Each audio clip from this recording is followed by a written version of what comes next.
നമസ്കാരം.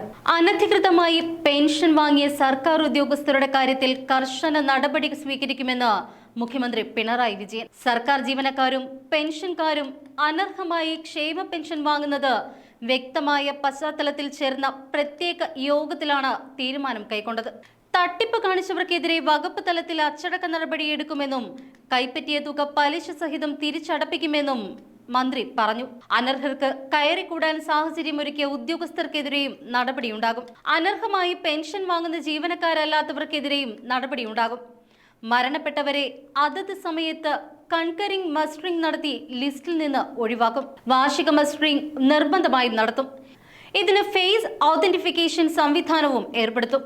വരുമാന certificate, Aadhaar seeding എന്നിവ നിർബന്ധമായും സർക്കാർ സർവീസിൽ കയറിയ ശേഷം മസ്റ്ററിംഗ് നടത്തി ആനുകൂല്യം കൈപ്പറ്റുന്നത് അശ്രദ്ധയല്ല എന്ന് മുഖ്യമന്ത്രി യോഗത്തിൽ ചൂണ്ടിക്കാട്ടി.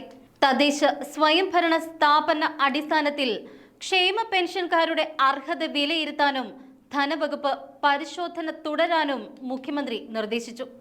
യോഗത്തിൽ ധനമന്ത്രി KN ബാലഗോപാലും പങ്കെടുത്തു. ചീഫ് സെക്രട്ടറി ശാരദ മുരളീധരൻ, ധനവകുപ്പ് additional chief secretary doctor A Jayathilak, മുഖ്യമന്ത്രിയുടെ chief principal secretary KM Abraham, തദ്ദേശ സ്വയംഭരണ വകുപ്പ് principal director C Sambasivarao, IKM executive director doctor Santhosh Babu തുടങ്ങിയവർ യോഗത്തിൽ പങ്കെടുത്തു. വിഷയത്തിൽ സംസ്ഥാന വ്യാപക പരിശോധനയുണ്ടാകുമെന്നും ധനമന്ത്രി സൂചന നൽകി. നടപടികൾ സ്വീകരിക്കാൻ നിർദ്ദേശം നൽകിയിരുന്നുവെന്നും ഒറ്റപ്പെട്ട സംഭവങ്ങളാണ് റിപ്പോർട്ട് ചെയ്തത് എന്നും മന്ത്രി പറഞ്ഞു.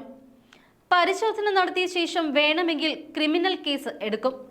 ബന്ധപ്പെട്ട വകുപ്പുകൾ തീരുമാനമെടുക്കുമെന്നും അനർഹരെ കണ്ടെത്താൻ കൂടുതൽ പരിശോധനകൾ നടത്തുമെന്നും മന്ത്രി അറിയിച്ചു. തെറ്റായ കാര്യങ്ങൾ ആരും ചെയ്യാൻ പാടില്ല എന്ന ഉദ്ദേശമാണുള്ളത്. അതിനായി വേണ്ട നടപടികൾ സ്വീകരിക്കാനുള്ള നിർദ്ദേശം ധനകാര്യ വകുപ്പ് നിർദ്ദിഷ്ട വകുപ്പുകൾക്ക് നൽകിയിട്ടുണ്ട്. ബന്ധപ്പെട്ട സ്ഥാപനങ്ങൾ വേണ്ട നടപടികൾ ചെയ്യുമെന്നും പ്രതീക്ഷിക്കുന്നുവെന്നും ആദ്യഘട്ട അന്വേഷണം പുരോഗമിക്കുകയാണ് എന്നും ബാലഗോപാൽ മാധ്യമങ്ങളോട് പറഞ്ഞു. ധനവകുപ്പിന്റെ ഉത്തരവാദിത്തം കൃത്യമായി നടത്തുന്നുണ്ട് എന്നും വ്യാജരേഖകൾ ചമച്ചുവെങ്കിൽ നടപടിയുണ്ടാകുമെന്നും അദ്ദേഹം വ്യക്തമാക്കി. എല്ലാ വർഷവും മസ്റ്ററിംഗ് ഉൾപ്പെടെയുള്ള പ്രവർത്തനങ്ങൾ നടത്തുന്നുണ്ട്. ഏറ്റവും അർഹതപ്പെട്ട സാധാരണക്കാർക്ക് ഇത് കിട്ടണമെന്നും അതിൽ തടസ്സമുണ്ടാവരുത് എന്നും മന്ത്രി പറഞ്ഞു.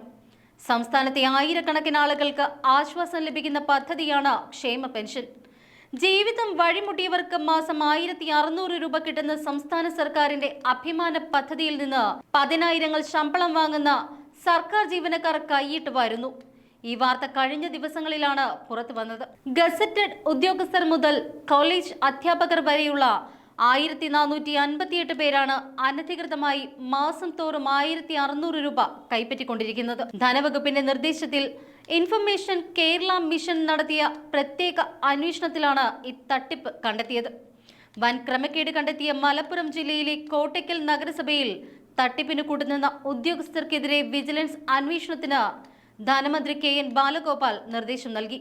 പെൻഷൻ അർഹത സംബന്ധിച്ച് അന്വേഷണം നടത്തിയ ഉദ്യോഗസ്ഥർ, വരുമാന സർട്ടിഫിക്കറ്റ് അനുവദിച്ച റവന്യൂ ഉദ്യോഗസ്ഥർ, പെൻഷൻ അനുവദിച്ച് നൽകിയ ഉദ്യോഗസ്ഥർ എന്നിവർക്കെതിരെയാണ് വിജിലൻസ് അന്വേഷണത്തിനും കടുത്ത നടപടിക്കും നിർദ്ദേശിച്ചിരിക്കുന്നത്.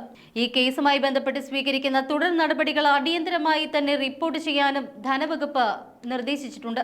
കുറ്റക്കാരായ ഉദ്യോഗസ്ഥർക്കെതിരെയുള്ള അന്വേഷണ പുരോഗതി ഓരോ മാസവും വിലയിരുത്തണമെന്നും മന്ത്രി ആവശ്യപ്പെട്ടിട്ടുണ്ട്. മലപ്പുറത്ത് ഇത്തരത്തിൽ കണ്ടെത്തിയ ഒരു കേസിന്റെ തുടർച്ചയായുള്ള അന്വേഷണത്തിന്റെ ഭാഗമായാണ് ഈ വിവരങ്ങൾ പുറത്തു വന്നത്. വിജിലൻസ് ആന്റി കറപ്ഷൻ ബ്യൂറോയുടെ അന്വേഷണമായിരുന്നു മലപ്പുറത്തെ 7ാം വാർഡിലെ 42 ഗുണഭോക്താക്കളുടെ അർഹത സംബന്ധിച്ച പരിശോധനയിൽ 38 പേരും അനർഹരാണ് എന്ന് കണ്ടെത്തുകയായിരുന്നു. ഒരാൾ മരണപ്പെട്ടു. BMW കാർ ഉടമകൾ ഉൾപ്പെടെയുള്ളവർ പെൻഷൻ പട്ടികയിൽ ഉണ്ട് എന്നാണ് കണ്ടെത്തൽ.